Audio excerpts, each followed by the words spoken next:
સુરતમાં ગઈકાલે એક સગીરા સાથે છેડતીનો બનાવ સામે આવ્યા બાદ સુરતના લોકોમાં ભારે આક્રોશ જોવા મળ્યો। આજે બપોરના સમયે જ્યારે આરોપીનું રિકન્સ્ટ્રક્શન કરવામાં આવી રહ્યું હતું, આ દરમિયાન કેટલાક ઉશ્કેરાયેલા લોકો દ્વારા આરોપી પર ટપલી દાવ કરવામાં આવ્યો, પથ્થરમારો પણ કરવામાં આવ્યો હોય તેવા આરોપો સામે આવી રહ્યા છે।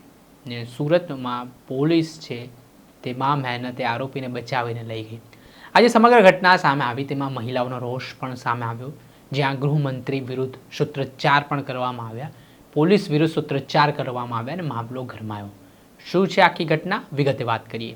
વૈષ્ણવજન તો તેને કહીએ જે પીડ પરાઈ જાનાને રે।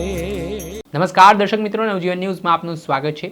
ગઈકાલે સુરતના અલથાણ પોલીસ સ્ટેશન હદ વિસ્તારમાં એક 35 વર્ષીય ઇમ્તિયાઝ નામના શખ્સ દ્વારા એક સગીરાની છેડતી કરવામાં આવી। બસ આના કારણે વિવાદ વકર્યો છે।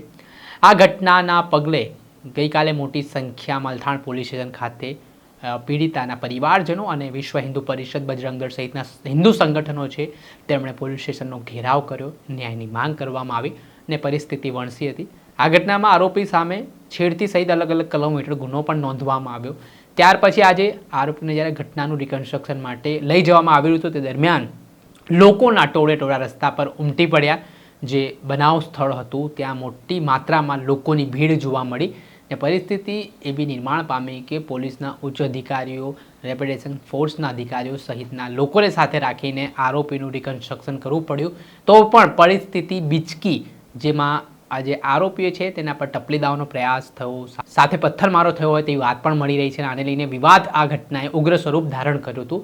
આ પરિસ્થિતિના પગલે પોલીસ ત્યાં આરોપીને ત્યાંથી જેમ તેમ આ ટોળાથી બચાવીને લઈ જાય છે અને આના કારણે લોકો ખૂબ ઉશ્કેરાયા અને પોલીસ વિરુદ્ધ સૂત્રોચ્ચાર કરવા લાગ્યા, ગૃહમંત્રી વિરુદ્ધ સૂત્રોચ્ચાર કરવાની શરૂઆત કરી। આ સમગ્ર ઘટનાના પહેલા એ વિડીયો સામે આવ્યા છે જે મહિલાઓ દ્વારા વિરોધ કરવામાં આવી રહ્યો છે, એ વિડીયો જુઓ।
જે રીતે આપ વિડીયોમાં સુરતના લોકોનો આક્રોશ જોઈ શકો છો કે જે છેડતીનો બનાવ સામે આવ્યો ને આ ઘટનામાં પોલીસ સામે લોકોનો પણ રોષ છે, ન્યાયની માંગ કરવામાં આવી રહી છે, આરોપી સામે કડકમાં કડક પગલાં લેવા માટેની વાત કરવામાં આવી રહી છે અને ચૂંટણી ટાણે જે પરિસ્થિતિ સુરતમાં નિર્માણ પામી છે તેના કારણે રાજકારણ પણ ગરમાયું છે।